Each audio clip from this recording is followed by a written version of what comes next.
Bem-vindos todos. Antes de entrar, né, a gente sempre comenta isso, propriamente nas cartas de Paulo, nós estamos lendo o livro de Atos dos Apóstolos, que foi escrito por Lucas e que narra toda o início, né, do convívio dos apóstolos de Jesus após a sua ascensão, entre aspas, aos céus, em definitivo, quando aí, então, os apóstolos passaram a caminhar por si só. Livro esse escrito por Lucas, como eu já falei, e que a Norma agora vai começar a leitura para a gente ir comentando. Quem tiver alguma dúvida e quiser falar alguma coisa, fiquem à vontade, ok? Vamos lá, Norma. Muito boa tarde, queridos irmãos. Então, vamos iniciar com o capítulo 15, né, a reunião em Jerusalém de Lucas, né, em Atos dos Apóstolos. Alguns que tinham descido da Judéia ensinavam os irmãos: se não fordes circuncidados conforme o costume de Moisés, não podeis ser salvos. Tendo havido dissensão e não pouca discussão de Paulo e Barnabé com eles, os apóstolos e anciãos designaram Paulo, Barnabé e mais alguns outros dentre eles para subirem a Jerusalém com respeito a esta controvérsia. Só um instantinho, Norma. Gente, aqui a gente vê logo no início, circuncidados. Todo mundo sabe o que é isso? Então, quem conhece os 10 mandamentos de Moisés, e passe a gravar que os mandamentos de Moisés eram 613, entre os quais estavam os 10 que a gente conhece. E entre esses mandamentos existiam muitos costumes, né, que foram colocados a título de mandamentos. E aqui a gente observa, né, de uma certa maneira, a importância, a pequena importância que tinha real uma pessoa ser, um homem, né, ser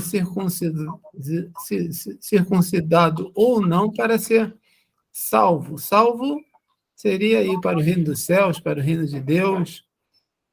E aí a gente pergunta, e a mulher? Não tinha nenhuma regra a esse respeito? Então a gente vê aqui que são costumes mesmo de um povo, de uma época, que eram confundidos com necessidades espirituais para que você atingisse determinadas situações e vibrações espirituais. Vamos lá, Norma? Assim, providos pela igreja para a viagem, né, eles atravessaram tanto a Fenícia quanto a Samaria, e descrevendo minuciosamente a conversão dos gentios, davam grande alegria a todos os irmãos. Ao chegarem a Jerusalém, foram recebidos pela igreja, pelos apóstolos e anciãos, relataram quantas coisas fizera Deus com eles. Levantaram-se, porém, alguns do partido dos fariseus que haviam crido, dizendo: é necessário circuncidá-los e prescrever que observem a lei de Moisés. Os apóstolos e os anciãos se reuniram para considerar este assunto. Só um instantinho, Norma. Pois não. Aqui, de novo, gente, os fariseus eram conhecidos desde a época de Jesus, né? Mas, devido aos fatos extraordinários que Paulo e outros apóstolos começaram a fazer parte. O dia de Pentecostes foi o dia mais marcante, né? Onde todos os apóstolos foram vistos com línguas de fogo, e cada um falando uma língua, né? Diferentes línguas que a gente sabe, estudando a doutrina espírita, que é o fenômeno da xenoglossia. Então, a partir dali, eles começaram a impressionar. E alguns dos partidos dos fariseus já começavam a uma certa dubiedade, a aceitar, mas com restrições. Aceitar por causa do quê? Dos fatos extraordinários. Mas não abriam mão de certas situações. Então, eles queriam fazer como se fosse um acordo, né? A gente aceita vocês, mas eu não abro mão da circuncisão. E assim, durante algum tempo, as coisas aconteceram. Vamos lá, Norma? Vamos lá. Os apóstolos e os anciãos se reuniram para considerar este assunto. Havendo muita discussão, levantou-se Pedro e disse para eles: Varões, irmãos, vós compreendeis que desde os primeiros dias Deus me escolheu dentre vós para ouvirem através da minha boca a palavra do Evangelho e crerem. E Deus, que conhece os corações, testemunhou, dando-lhes o Espírito Santo, como também a nós foi dado. Norma, olha que importante aí a mediunidade, né? Isso. Deus falando pela boca de Pedro. Certo. Em nada distinguiu entre nós e eles, purificando os corações deles pela fé. Agora, portanto, por que testais a Deus ao colocar sobre o pescoço dos discípulos um jugo que nem nossos pais, nem nós podemos carregar? Mas cremos ter sido salvos pela graça do Senhor Jesus, do mesmo modo que eles. Norma, só mais um instantinho. Existe dentro principalmente das igrejas, dos nossos irmãos evangélicos, a chamada teologia da graça. Eles acreditam, né, como não acreditam na reencarnação, eles acreditam no perdão dos pecados, dos erros, dos desvios, dos desmandos, pela graça, pela misericórdia de Deus. Isso é dado porque Deus é misericordioso e tem, através da doutrina teológica da graça, que é enorme, né? Se a gente chamasse um pastor aqui, ele ficaria uma semana falando sobre essa teoria, com bases que são muito frágeis, isso para não aceitarem a reencarnação e a lei de causa e efeito como fatores muito mais lógicos e racionais para explicar determinadas coisas que acontecem com alguns e não acontecem com outros. Então, não é a graça de Deus, porque a graça de Deus seria injusta se fosse assim. Uns teriam essa graça e outros não teriam. Né? Como explicar isso?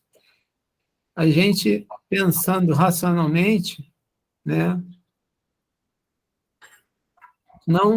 não cabe, né, essa doutrina que diz que é a graça de Deus. Então, por que a graça de Deus não atinge a todos? Por que nascem crianças, né, com problemas de saúde? Por que uns são financeiramente abastados e outros não? Qual a razão dessas diferenças? Né? O Livro dos Espíritos nos explica que parte disso é fruto do próprio egoísmo do ser humano. Mas toda ela, não. Então, essa teologia e doutrina da graça, que eles falam aqui, mas cremos ter sido salvos pela graça do Senhor Jesus.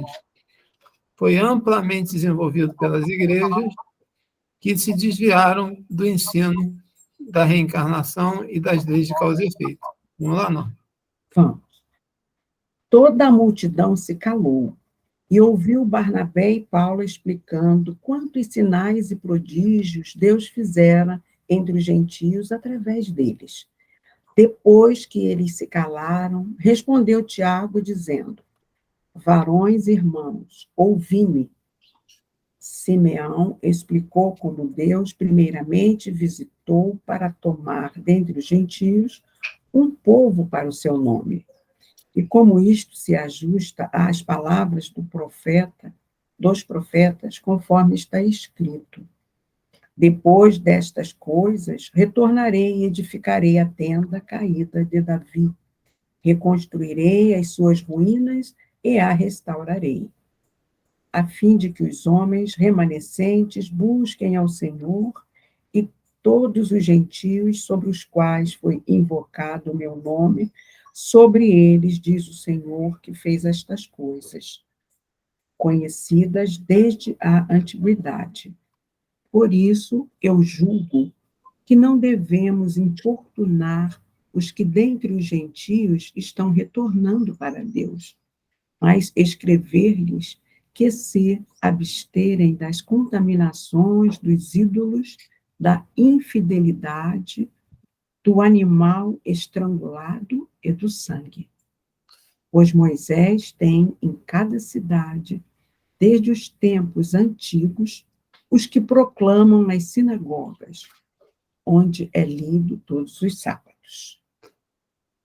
Gente, aqui, logo no início, Deus primeiramente visitou para tomar dentre os gentios. A gente tem aqui o cumprimento de uma profecia, um dos chamados profetas pequenos, que era o profeta Amós. E aqui ele repete exatamente o que foi dito lá no Primeiro Testamento, ou Velho Testamento, dessa profecia que iria se realizar. Aqui no 16.20, ele começa a falar de contaminações dos ídolos que eles abominavam naquela época. Paulinho, é 15, né? É 15.20. 15, desculpa. Isso. E uma coisa que era muito comum entre os judeus, que alguns vão torcer os olhos e o nariz. Eles faziam sacrifícios de animais dentro das sinagogas. Sangue. Isso era comum, era normal. E aqui ele falava, ídolos da infidelidade, né? Aqueles que tinham ídolos. Não sei se vocês já tomaram conhecimento de uma passagem do livro de Êxodo, porque enquanto Moisés subiu a montanha para receber os mandamentos, como ele se demorava, os hebreus que o acompanhavam já estavam construindo uma espécie de ídolo, só porque ele demorou um pouquinho. E aí a gente vê aqui, ídolos da infidelidade de animais estrangulados, os animais, cabras, pombos, né, e outros, eram sacrificados e, conforme o valor do animal, se contava que aquela oferenda era maior e mais bem vista aos olhos de Deus. Por isso é que Jesus, na última ceia, na Santa Ceia, ele diz 2 trechos que até hoje a Igreja Católica usa na missa. o que se refere ao sangue é: tomai e bebei todos vós. Este é o cálice do meu sangue, o sangue da nova e eterna aliança. Aliança é um termo também usado para traduzir o termo grego diateké, que pode significar testamento ou aliança. Da nova aliança a ser feita por Deus entre os homens.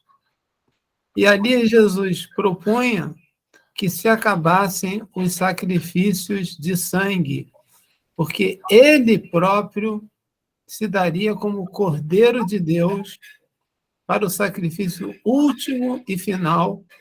E é exatamente por causa disso que os nossos irmãos católicos, e principalmente evangélicos, falam uma frase que todo mundo conhece: o sangue de Jesus tem poder. Né? Então, Jesus, sabiamente, sabendo que as revelações espirituais não podem dar grandes saltos, elas até dão saltos, mas não grandes saltos. É preciso... É a mesma coisa que você pegar um cego e jogar um holofote na cara dele. Ele não vai enxergar. Ele precisa ir se acostumando aos poucos com a luz. Assim são as verdades espirituais. Elas são dosadas pela espiritualidade na medida que haja capacidade de entendimento. Não é que a espiritualidade não queira revelar, mas não há capacidade de assimilar aquelas verdades que precisam que existam outros contextos para que elas possam ser reveladas e entendidas a seu tempo. Vamos lá, não? Então, aí no capítulo 15, versículo 22, vai tratar da carta aos gentios. Aqueles mestres, né, como o Paulinho falou, que já aceitavam parte dessas revelações, eles incluíam sempre, para tomar uma decisão, adorar o Senhor e jejuar. Daí eles diziam ter a inspiração do Espírito Santo, quando na realidade era dos Santos Espíritos, né? Era a espiritualidade. E eles foram inspirados pelos Santos Espíritos para que Barnabé e Paulo fossem pregar aos gentios. Então, eles propuseram que eles fossem enviados para Antioquia, além de Paulo e Barnabé, outros varões os acompanhariam, Judas, chamado Barsabás, e Silas, que eram líderes, né, entre os irmãos ali. E aí, dessa parte, eles enviam, né, uma carta aos gentios, dizendo que eles seguiriam para lá. Aí você destacou uma última consideração, né, Paulinho, do 15:35. Paulo e Barnabé permaneceram em Antioquia ensinando e evangelizando, com muitos outros, a palavra do Senhor. Vai fazer alguma consideração? Não. Então, e assim a gente vai avançar para o capítulo 15, item 36, que vai tratar de como se deu a separação de Paulo e Barnabé, tá? O Paulo, ele vai resolver voltar às cidades visitadas, que ele já havia passado por elas, com Silas. Por quê? Porque o Barnabé, que iria se dirigir a Chipre, ele queria levar o João Marcos com ele. Mas o Paulo não concordava com isso, porque o João Marcos já havia se afastado deles quando eles passaram pela Panfídia. E assim eles discordaram e houve essa separação. O Paulo voltou para as cidades que já havia percorrido e o Barnabé foi para Chipre. E aí Paulo chega nas cidades de Listra e a de Derbe, tá? Já no capítulo 16, versículo 1. Na cidade de Listra, Paulo houvera sido até apedrejado antes, mas olha como era um espírito perseverante. E ele volta lá com Silas para dar prosseguimento à difusão, né, do cristianismo. E lá ele encontra Timóteo, que é um discípulo já convertido ao cristianismo, mas era filho de uma mulher judia e de um pai grego. E Paulo vê no Timóteo pendor para seguir com eles, ser mais um a divulgar com eles. Mas para agradar aqueles judeus, lembra que Paulinho falou como para eles era importante fazer a circuncisão, né? Então, ele vai fazer a circuncisão do Timóteo para harmonizar e poder ter mais êxito na divulgação do cristianismo. Tá certo? Podemos avançar, Paulinho? Assim, ele continua, e no capítulo 16, versículo 11, ele chega a Filipos, tá? Filipos é a cidade do primeiro distrito da Macedônia, mas como Paulo foi inspirado para ir para a Macedônia, Paulo era inspirado por esses espíritos que o conduziam, né, evangelicamente na sua missão. E ele passou por algumas regiões que foi sinalizado para ele não permanecer por ali, mas que ele se dirigisse para a Macedônia. Então, Paulo segue para Macedônia, e quando ele chega nessa cidade de Filipos, ele reúne-se fora dos portões da cidade, ele sai da cidade e vai para a beira de um rio, onde as mulheres se reuniam ali para orar. E ali ele conhece Lídia, que era uma das mulheres que fazia orações, e ela vai se converter e vai oferecer a casa dela para que Paulo pudesse fazer pouso, né? E depois, mais tarde, como uma cristã, cumprindo o papel do amar ao próximo, ela vai acolher Paulo mais na frente, mais uma vez, depois dele passar por situação difícil. Então, a gente chega que essa situação difícil que o Paulo vai passar é a prisão dele, né? A prisão de Paulo e de Silas, o seu companheiro, nessa cidade de Filipos. Norma, Oi, você querido. falou que Paulo era sempre muito inspirada, né, por vários espíritos. Sim. Quem teve a oportunidade de ler Paulo do Estevão sabe que é citado que Estevão seguiria desencarnado, inspirando Paulo na sua tarefa, na sua missão. Né? E ele recebia algumas inspirações durante o sono, né, Paulinho? Uhum. Aí ele tinha essas revelações de onde parar, de como seguir, para onde seguir, né? Bom, então vamos lá no capítulo 16, versículo 16.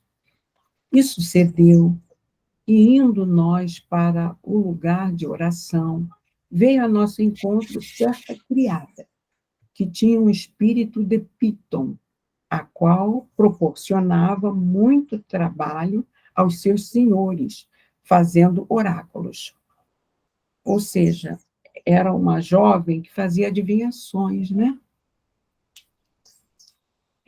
Ela, seguindo a Paulo e a nós, gritava, dizendo: estes homens são servos de Deus, do Deus Altíssimo, os quais vos anunciam o caminho da salvação. Ela fez isso por muitos dias. Paulo, indignado, voltou-se para o espírito que estava nela, né, minha gente, incorporado, e disse: em nome de Jesus Cristo, eu te ordeno sair dela. E ele saiu nesta mesma hora. Quer fazer alguma consideração, Paulinho? Olha, primeiro, espíritos de Pitom. Pitom significa serpente. Era uma mulher que possivelmente era um médium de psicofonia, que recebia inspirações dos amigos espirituais, e esse espírito que acompanhava, né, essa mulher soube reconhecer a ascendência moral de Paulo e dos apóstolos que estavam com ele.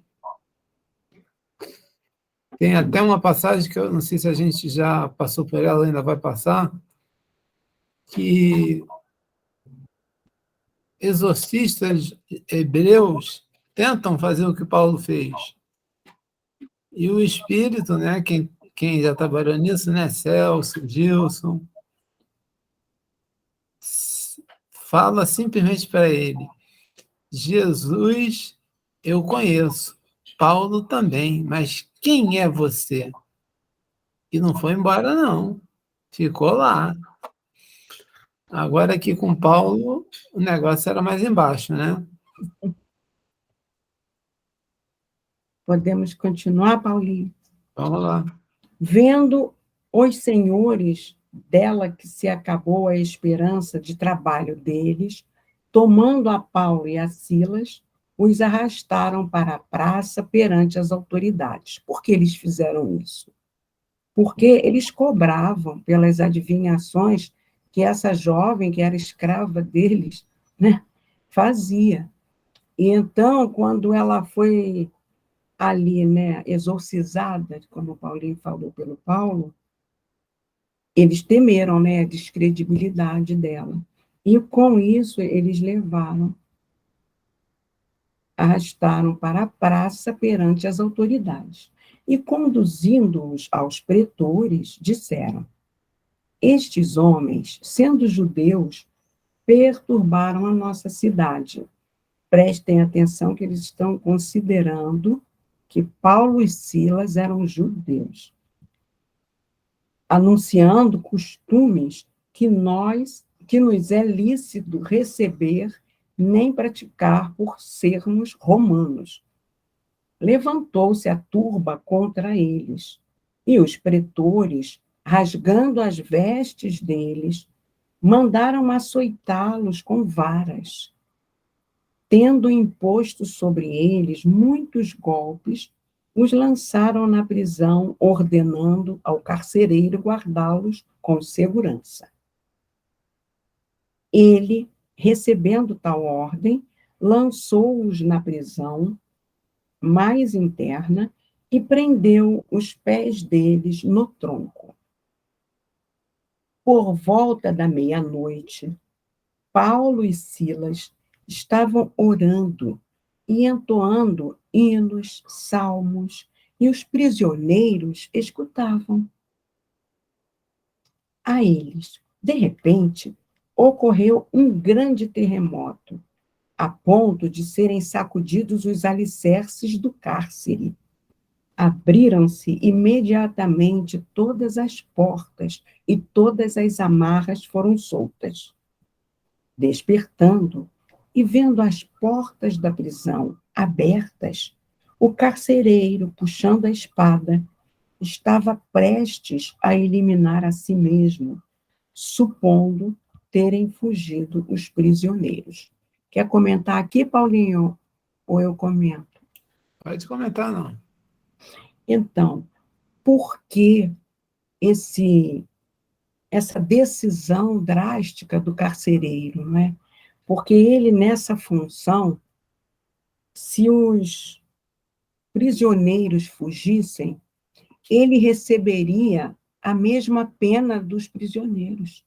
Ele corria risco até de morte. Era a lei romana, que estava ali no jugo, né, daquela cidade. Então, por isso é que ele pegou a espada para tentar suicidar-se. Paulo, porém, bradou em alta voz, dizendo: não te faças nenhum mal, pois todos estamos aqui. Quer dizer, ninguém fugiu. Eles foram libertos, mas eles estavam assistindo, né, ao que Paulo falava. Depois de pedir luzes, correu para dentro. Ficando trêmulo, prosternou-se diante de Paulo e Silas e conduziu-os para fora. Conduzindo-os para fora, disse: Senhores, que é necessário fazer para que eu seja salvo? Eles disseram: crê no Senhor Jesus e serás salvo, tu e a tua casa. E falaram a palavra do Senhor com todos os que estavam na sua casa. Tomando eles consigo naquela mesma hora da noite, lavou-lhes as feridas e imediatamente ele foi batizado, como também todos os seus. Após conduzi-los para a própria casa, preparou a mesa e exultou-se com toda a sua casa por terem crido em Deus. Ao amanhecer, os pretores enviaram os lictores, dizendo: soltai aqueles homens. O carcereiro anunciou a Paulo essas palavras: os pretores nos enviaram para que sejais soltos. Agora, portanto, saí e ide em paz. Paulo, porém, disse para eles: depois de nos açoitar publicamente, sendo nós cidadãos romanos. Lembra que eu falei para vocês, quando eles fizeram isso, eles pensavam que eles fossem judeus. Daí a importância do mestre, né, na sua sabedoria divina, ter escolhido Paulo. Paulo era um cidadão romano e ele teria cabedal, né, para enfrentar esse acatamento. Nos lançaram na prisão e agora nos expulsam secretamente? Nada disso. Que venham eles mesmos e nos conduzam para fora. Relataram essas palavras aos pretores e lictores. Ao ouvirem que eles eram romanos, ficaram com medo. Vindo eles, rogaram a eles e, conduzindo-os para fora, pediram que partissem da cidade. Tendo saído da prisão, dirigiram-se para a casa de Lídia, aquela que eles converteram, né, na beira do rio.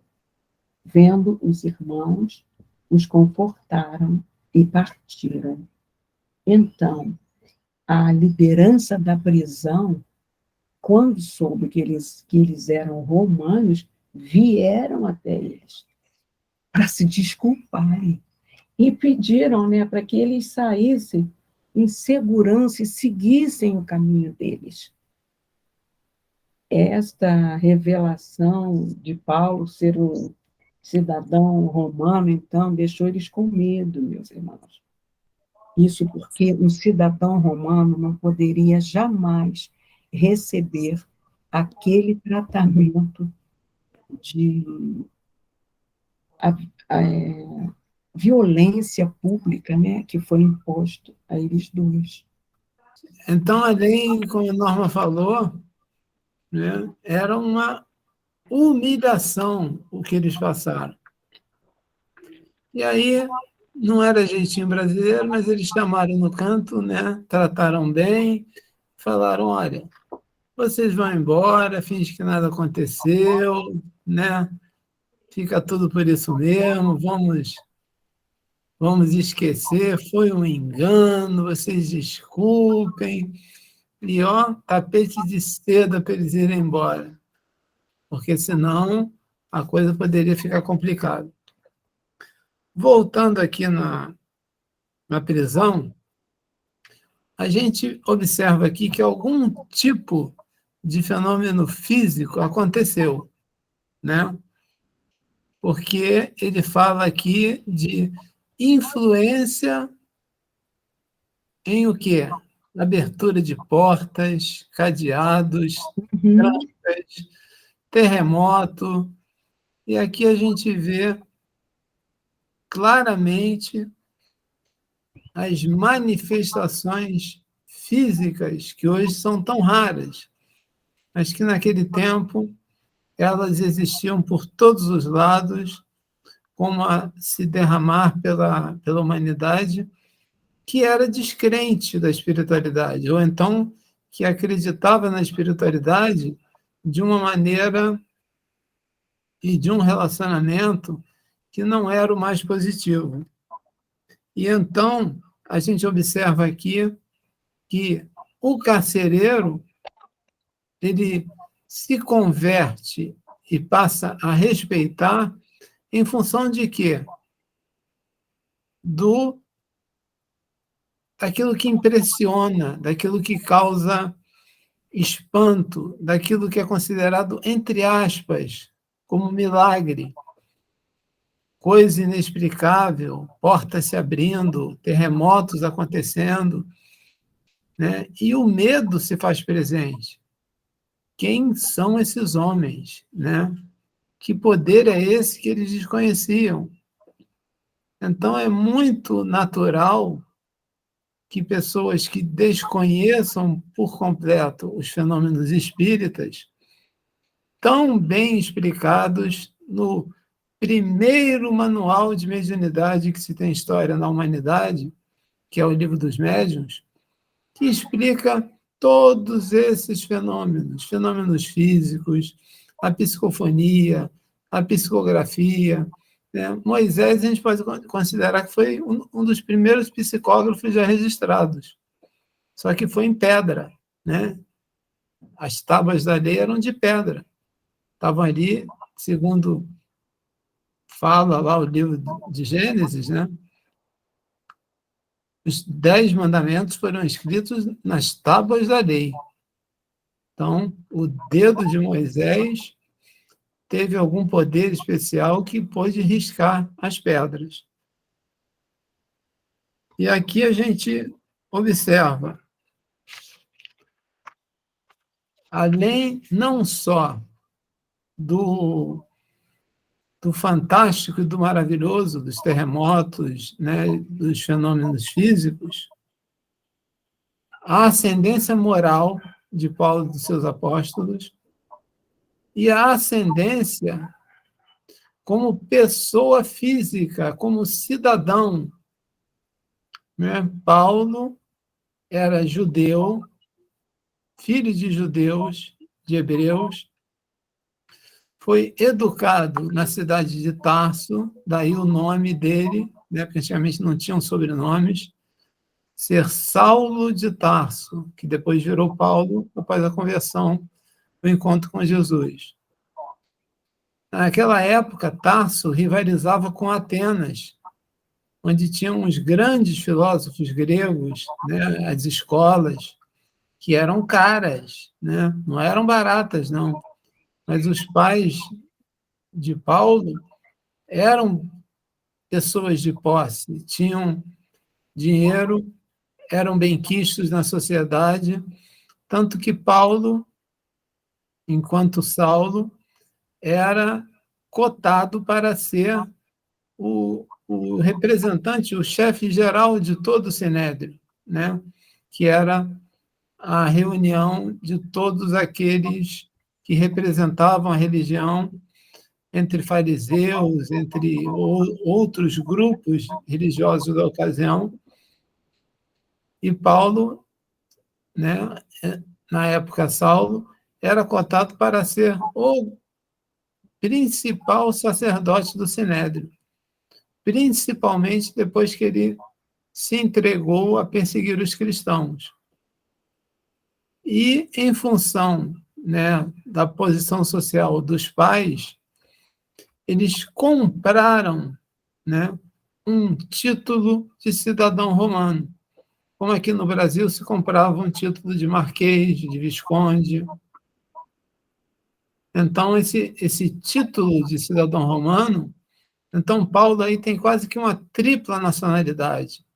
Era hebreu, conhecia as Escrituras, né, como se falava, que era o Primeiro Testamento ou o Velho Testamento, conheceu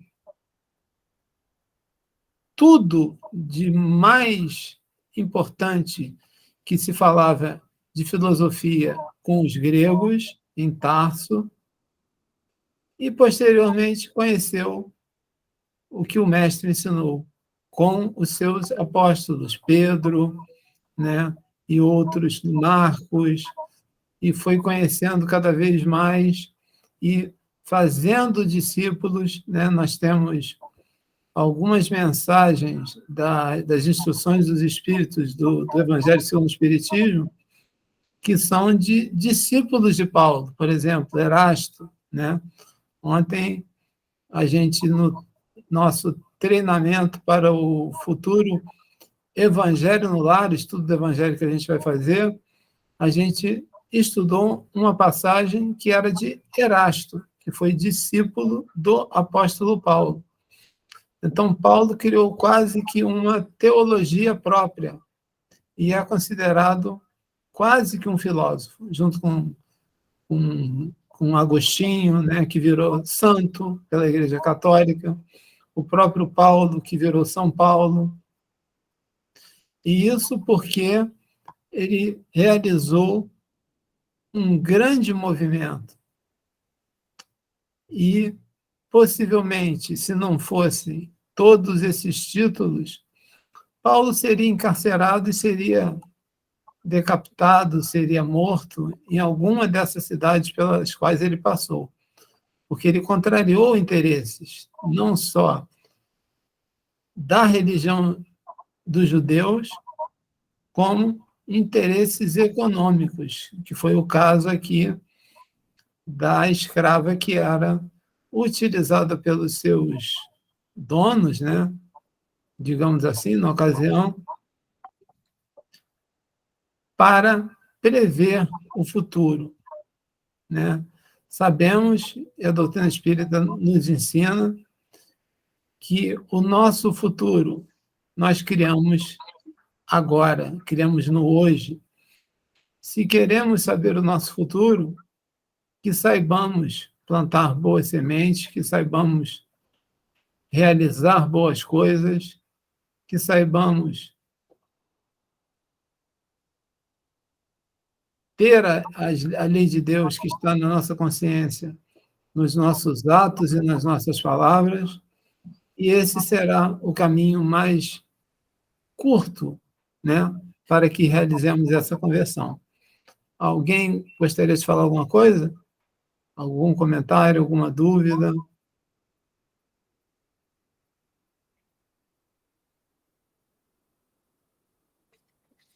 Esse silêncio mata.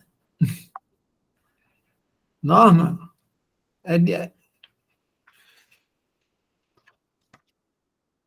Norma congelou. Então, gente, a gente para por aqui, no capítulo 16 do Livro de Atos dos Apóstolos. No próximo encontro. Fala. Congelado, vocês estavam me ouvindo. Estava congelado, não ouvimos nada. Ah, tá. Eu estava lembrando aqui de uma fala da palestrante Berenice Lima. Eu adoro a fala dessa palestrante, ela é do Centro Espírita Leon Denis, em Bento Ribeiro, aqui no Rio de Janeiro. E ela falando sobre Paulo, certa vez, na Rádio Rio de Janeiro, ela disse assim, que ele renasceu na mesma encarnação. Porque quando ele encontrou Jesus na estrada de Damasco, ele viajava em pompa, né? Ele era o perseguidor dos cristãos, indo para Damasco. Mas quando ele volta por aquela estrada, em sua viagem regenerativa, ele segue solitário, mas consciente da descoberta do que queria para si, consciente que tudo que perdera era material. Então, ali ele já tinha descoberto, né, que ele tinha que percorrer a busca dos valores espirituais.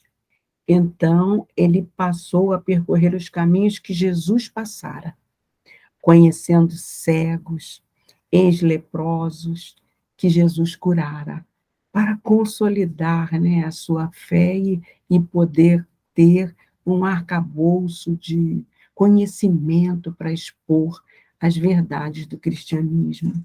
Então, eu acho maravilhosa a trajetória de Paulo, e é um exemplo, né, para todos nós que é possível mudar. É possível mudar no mundo de hoje, que as pessoas estão tão apegadas aos valores materiais, a gente se voltar para os valores espirituais, e isso sim é que vai nos fazer progredir, né, como espíritos imortais que aqui estamos para evoluir.